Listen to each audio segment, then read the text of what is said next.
ঝালমুড়ি কত করি? 10 টাকা। কটা লাগবে আপনার? আপনি আপনি করো না তো, তুমি করি বলো। কি হলো দেন? হ্যাঁ দিতেছি। তোমার নাম কি? রোহন। খুব সুন্দর নাম। তোমার কোনো গার্লফ্রেন্ড আছে? গার্লফ্রেন্ড কি? তুমি কাউকে ভালোবাসো কিনা তাই জিজ্ঞেস করছি। না না, দাদি কোনো মেয়ের সাথে ভালোবাসা করতে মানা করেছে। আমার মতন সুন্দরী মেয়ে পেলে প্রেম করবে না? তোমার মতো জানিনি।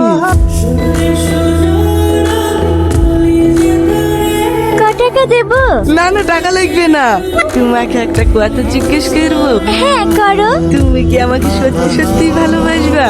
তোমার এত সুন্দর চেহারা, আমি কেন, যে কোনো মেয়ে তোমার প্রেমে পড়ে যাবে। আসছি হ্যাঁ। এই চ। ছেলেটাকে কি লিয়া নিলি রে, তুই পারিসও বটে। বাই।